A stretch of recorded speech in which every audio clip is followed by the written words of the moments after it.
Hey Zook family, we're meeting another regional hero. This one is very close to home. He's a member of the Zook family, a legit member of the Zook family. You'll know him as Mr. J from his DJ sets on the weekends and his amazing visuals. But I know him as Juf. Juf, how have you been? Yo, what's up, guys? Joe, thanks for having me on board. Things are going crazy here in Singapore. Everything is going back to normal slowly, and I hope things are going back as normal there as well. Yeah. So, for us, we've just started RMCO, which means it started to relax a little. Hope that there'll be more and more relaxation coming soon. But Mhm. let's focus a bit more on you. So, we know you as Mr. J. I've seen the mixes Yeah. on the weekends. I love the visuals. I love your camera work as well. So, give us a bit of a background. How did you get into DJing and how did you get so good? Uh, Not that good, still more to learn. But I started DJing back in 2007, which is almost 13 years ago. So it started off as a hobby. In school, it was a CCA. So I joined my friends, and we were like, yeah, I've been interested in music since I was young. So the first album that I bought, my elder sister bought for me was Linkin Park High Beat Theory. So there is a DJ inside. It's called Mr. Han, hence Mr. J. So that's where the name inspiration derives from lah. So from there, started picking up DJing. Started off with hip hop. It wasn't that easy because I started out with real vinyls, not the computer stuff that we are using nowadays. So my instructor was kind of mean, but in a good way, because it kind of turns out to who I am today. So definitely my music inspiration came from a lot of genres, because Linkin Park was a new metal rock genre, and then I started out with hip hop, etc., etc., and then yeah, and now I'm just interested in DJing in all possible ways. So it's interesting you talk about that because your inspiration first album, Linkin Park, it's not what I would describe EDM. It's not what I would describe open format. It's a heavier music, but I love Linkin Park because I think there's something incredibly catchy about their rock. Who would have been the inspiration for you to get into? I've seen you play trance. I've seen you play open format. So where did you venture into this style of music, electronic music? So electronic music started off when which year specifically, I can't remember. Maybe it was in 2007. Sorry, 1 year after I started DJing, maybe around 2008, 2009. Um, this group called Above and Beyond. They are a trance group. Um, and back then they were quite popular already. And one of my good friends really loved them, so he introduced me to their songs. So, and the fun thing about them is one of the members, if I'm not wrong, is Tony McGuinness. He's a punk guitarist, if I'm not wrong. So that inspired me more. You see, like it doesn't mean that if your background is punk or rock or anything, doesn't matter as long as we love music, and it all boils down to the perfect like the melody in EDM, especially for Above and Beyond. It will boils down to that. Coming back to how I picked it up is because when I was 18, or when I was 19, my friends started to play trance. It was kind of a hard genre to pick up. So at first, when I heard it, I was like, "Why is this beat so fast? I don't get it." And it started to like annoy me a little bit.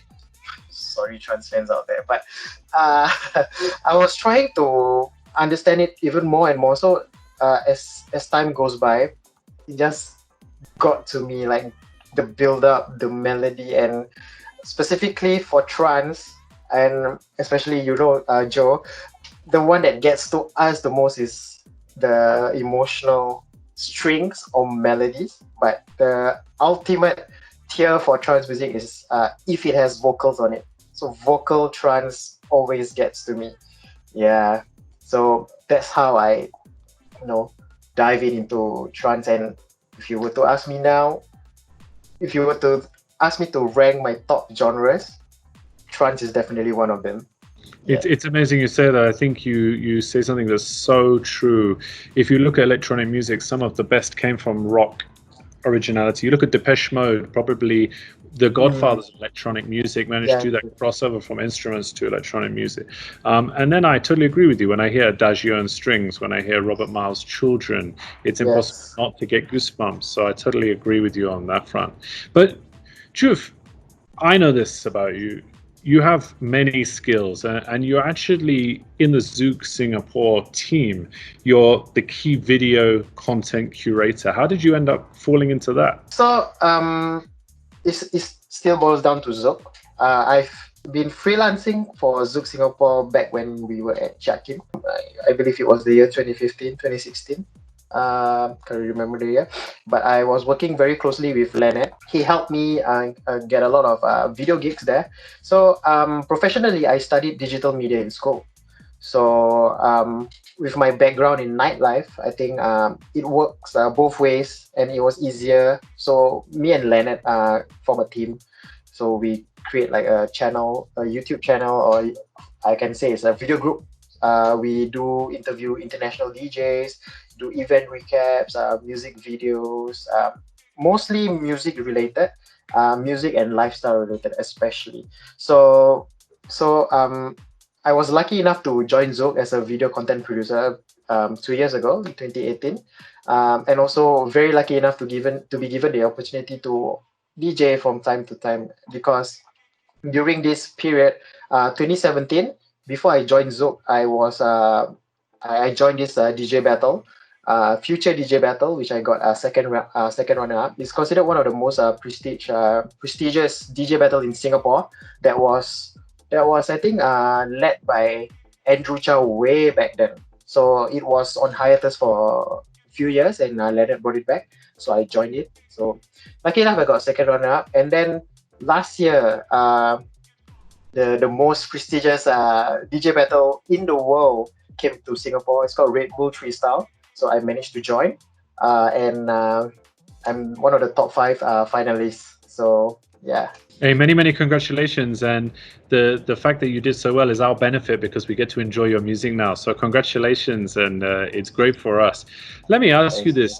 The lockdown period that we've been in, RMCO and your CB, has been a time that a lot of people have tried to look at new skills, and we get a lot of responses on Zoom Digital from people who would love to be DJs. Or in your Mhm. case, it's a very interesting one. A lot of people are looking at content. A lot of people are vlogging, blogging, trying to create YouTube channels. What advice do you have to people, seeing you've accomplished a lot, you've entered competitions, you've had great success.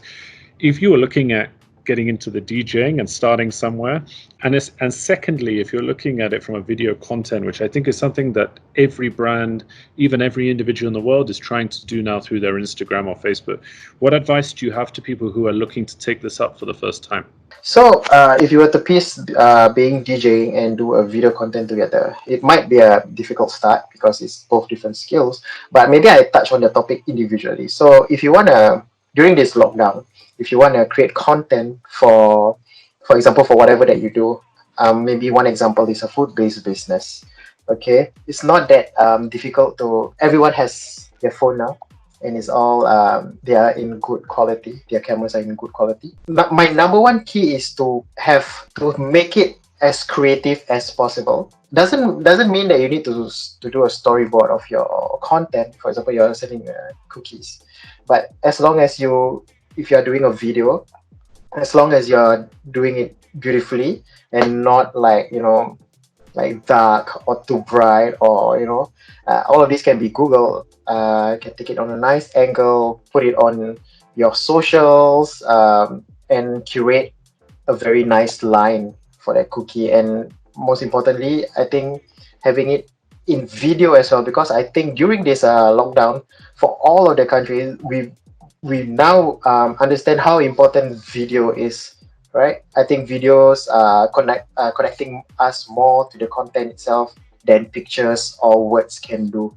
So my advice to DJs who are starting out, um, especially I know it's difficult during this time because new DJs don't have gigs, so they are missing a part of that where there's no crowd.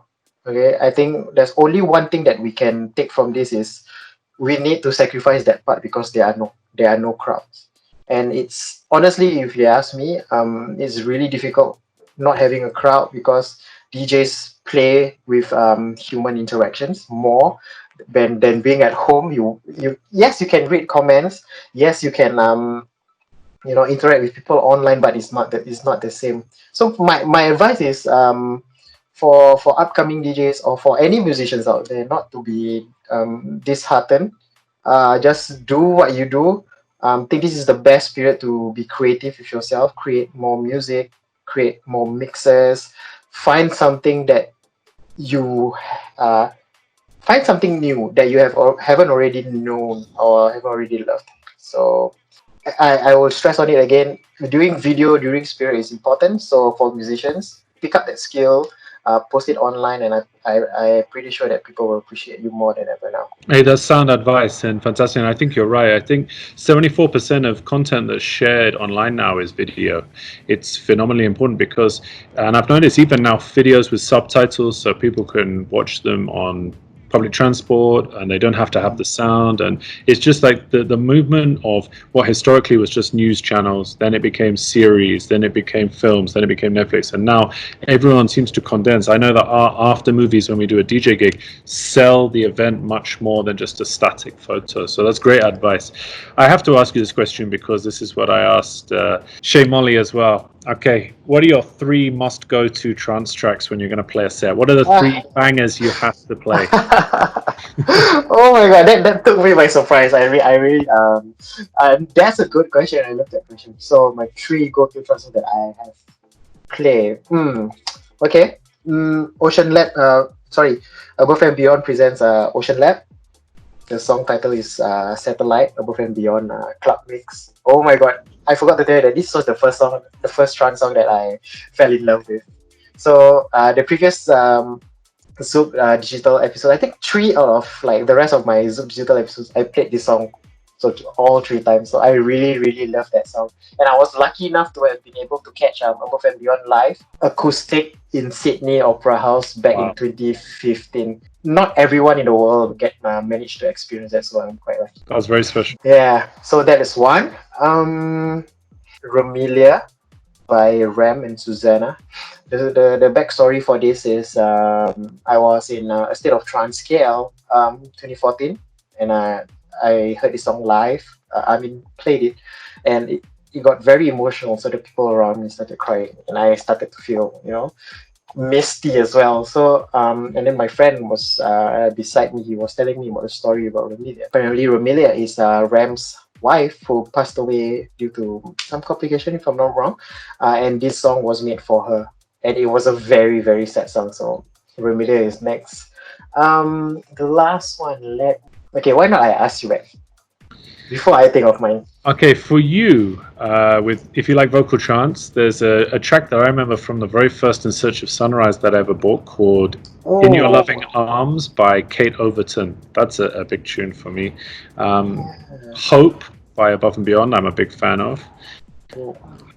And recently, I think because of the shows he played in Singapore and Malaysia just after the passing of his mother the same week, Ave Maria by Marcus Schulz is one that emotionally connects with me quite closely. But there's a trillion tracks I could give you, but those 3 off the top of my head, especially with vocals, especially with like beautiful melodies, I think. But I think the bonus of trance is it can be fast, it can be heavier, it can move a bit towards the hardstyle sound, but it can be or a lot of Guriella tracks, for instance, are very similar to movie soundtracks, and they're the type of tracks you could play with an orchestra as well. So I think the show that you're talking about, Above and Beyond in Sydney, sounds like one I would have thoroughly enjoyed. It's exceptional. But yeah, man, some great tracks there. So my last question to you is, and I asked the same to Shane Molly as well, this one you won't expect. If you were to represent Singapore at the Olympics, what would be the sport? Wow. What would be the sport, man? Olympics, is only sports related or anything related? Anything that features at either Winter or Summer Olympics, your choice. Okay. I would divert a bit to Winter Olympics, maybe snowboarding or skiing. I think I might be good at that. I think, but I've only tried snowboarding twice in my life. That's all. Hey, very good. So yeah. very cool selections as well. Yeah, But snowboarding. listen, and the very last question I have is, will you come and play for us one day here in Malaysia? Of course, man. I'm quite surprised that you have to ask me that. I will go. I will be there, like in a jiffy if you ask me. So We were very close, as you know, to having ATB. We were very close to having Ferry again. What the F show. We were very close to having Giuseppe Ottaviani. So we'll get you out to open for one of those when we finally can welcome these guys back.